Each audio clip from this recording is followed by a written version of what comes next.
Bitcoin está encadenando una de las peores rachas de toda su historia. ¿Qué está sucediendo? Veámoslo.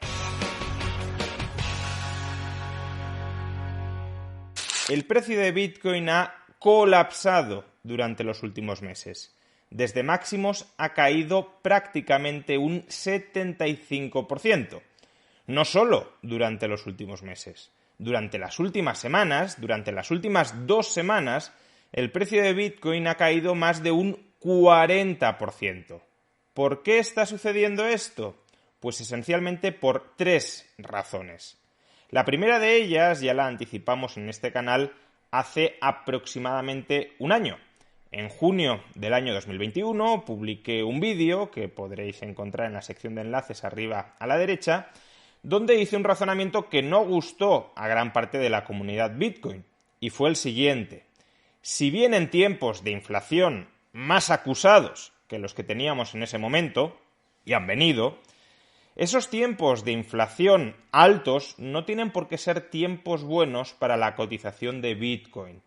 Aunque en principio pueda parecer que Bitcoin es un refugio contra la inflación, puede ser un refugio a medio-largo plazo contra la inflación, pero no necesariamente en el corto plazo. Si aumenta la inflación, dije, los bancos centrales tenderán a subir tipos de interés. Y si los bancos centrales suben tipos de interés, eso perjudicaría previsiblemente al precio de Bitcoin. ¿Por qué razón? Pues porque los inversores empezarían a contar con otras alternativas con las que protegerse frente a esa inflación y obtener una rentabilidad de largo plazo. Si, por ejemplo, el bono alemán a 10 años está pagando tipos de interés de casi el 2%, puede haber personas que tengan Bitcoin, no necesariamente los holders más radicales y más confiados en el futuro de Bitcoin, sino otras personas que han aparcado temporalmente su liquidez en Bitcoin, que se planteen, ¿no me conviene tener más un bono alemán a casi el 2% durante 10 años que un activo bastante volátil como Bitcoin? Pues si me conviene más, vendo Bitcoin y compro bonos alemanes a prácticamente el 2% o bonos estadounidenses a 10 años al 3,5%. Pensemos que cuanto más altos sean los tipos de interés, mayor es la revalorización que le exigirán las llamadas manos débiles, los especuladores más a corto plazo, a Bitcoin para invertir en Bitcoin o para mantenerse en Bitcoin. Si un inversor / especulador ha entrado en Bitcoin para obtener una rentabilidad a corto plazo que bata la de otros activos alternativos, y si ahora la rentabilidad alternativa es el 2, es el 3, es el 4%, entonces Bitcoin tiene que revalorizarse a mayor ritmo del que se estaba revalorizando para que a esos inversores / especuladores les compense invertir / especular en Bitcoin.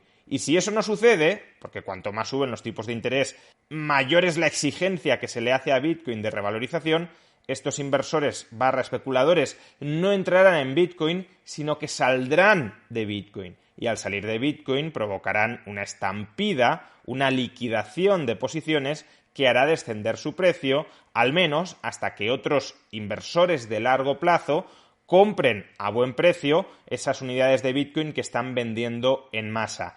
Segunda razón por la cual el precio de Bitcoin está cayendo. Durante las últimas semanas hemos asistido a una serie de fiascos, que probablemente vaya a seguir en el futuro, en el conjunto de la comunidad de criptoactivos. El primero y más sonado lo tratamos con detalle en este canal, en un vídeo que podréis encontrar en la sección de pestañas arriba a la derecha, que fue el colapso, la desaparición de facto de 2 criptoactivos, Terra USD y Luna.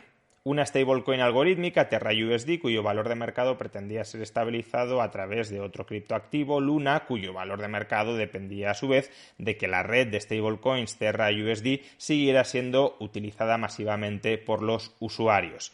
Bien, el colapso de estos 2 criptoactivos, que ha venido seguido por otros, y que durante las últimas semanas ha venido seguido también por el colapso de algunos exchanges a través de los cuales se compraban, se vendían, se custodiaban, se prestaban y se pedían prestados criptoactivos, por ejemplo la plataforma Celsius, pues el colapso de esos exchanges también ha añadido todavía más descrédito, todavía más pánico, todavía más miedo, todavía más incertidumbre al conjunto de la categoría de inversión criptoactivo.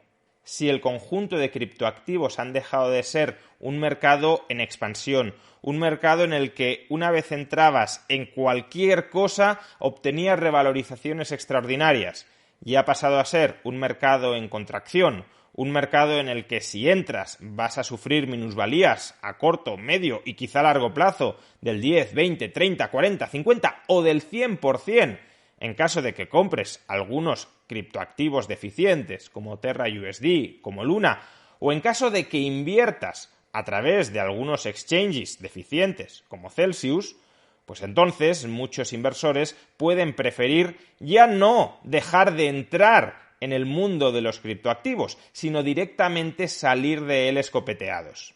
En pocas palabras, durante los últimos meses y sobre todo durante las últimas semanas, la categoría inversora de criptoactivo se ha vuelto tóxica para muchos inversores.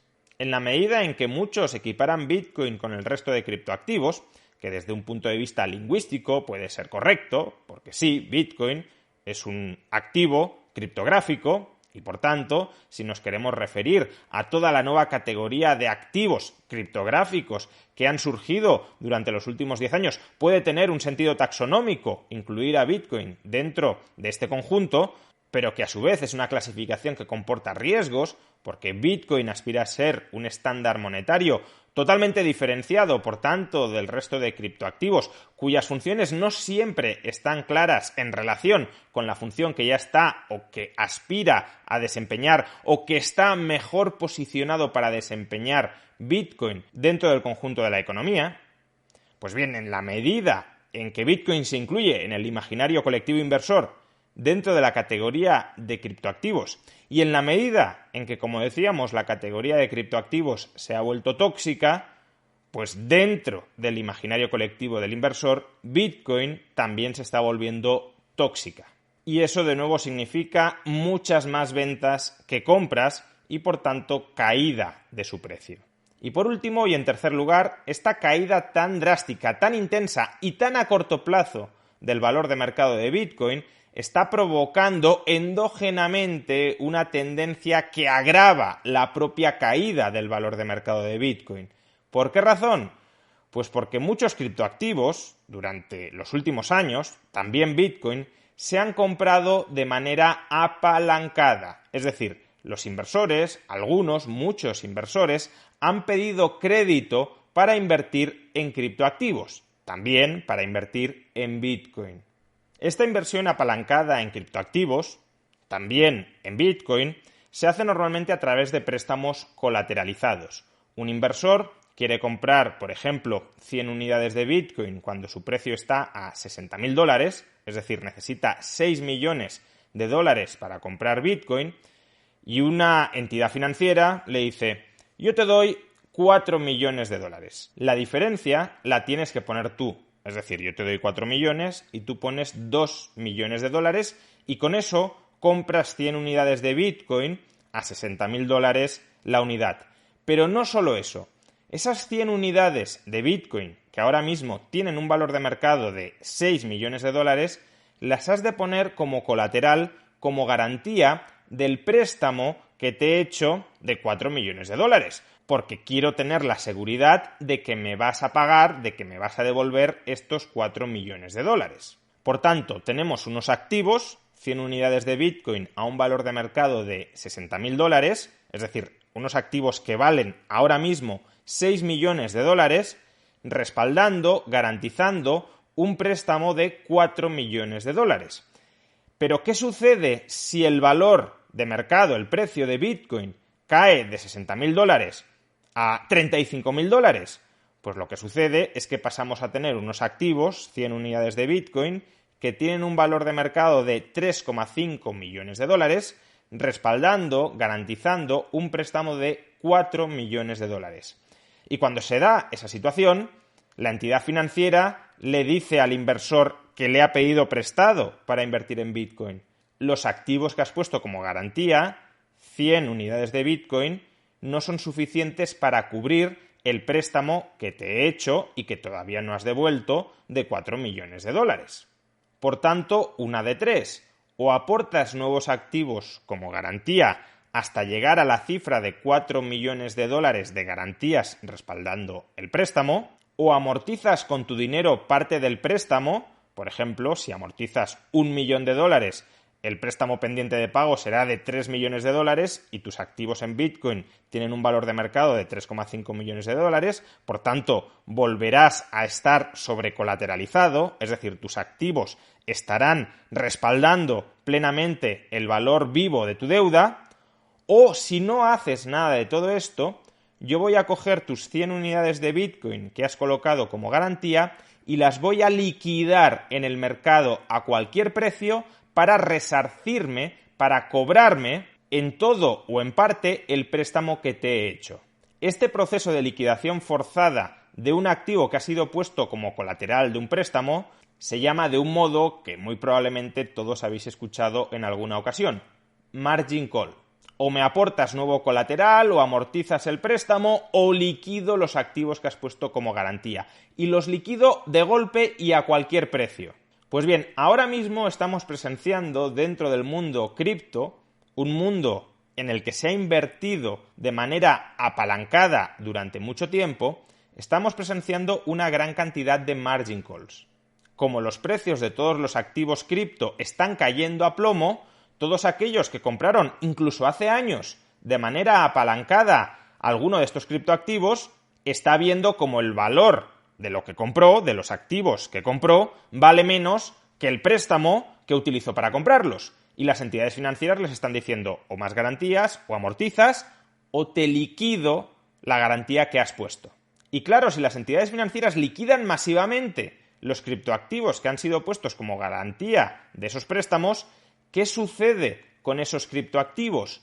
Que se desploman de precio. Y al desplomarse de precio, otros inversores que a lo mejor habían comprado criptoactivos de manera apalancada a precios más bajos, imaginemos a alguien que compró Bitcoin en su momento de manera apalancada con deuda a $10.000 la unidad, pues claro, a esos inversores también les puede ir llegando el momento del margin call. Lo que inicialmente estaba muy lejos, Bitcoin está a $60.000, yo me endeudé y utilicé Bitcoin como garantía a un precio de $10.000 por Bitcoin, pues lo que parecía muy lejos ahora está más cerca. Y el margin call de esos préstamos, que ya digo, parecía que estaban muy sobrecolateralizados y que nunca se expondrían a un margin call, pues ahora el margin call está tocando la puerta.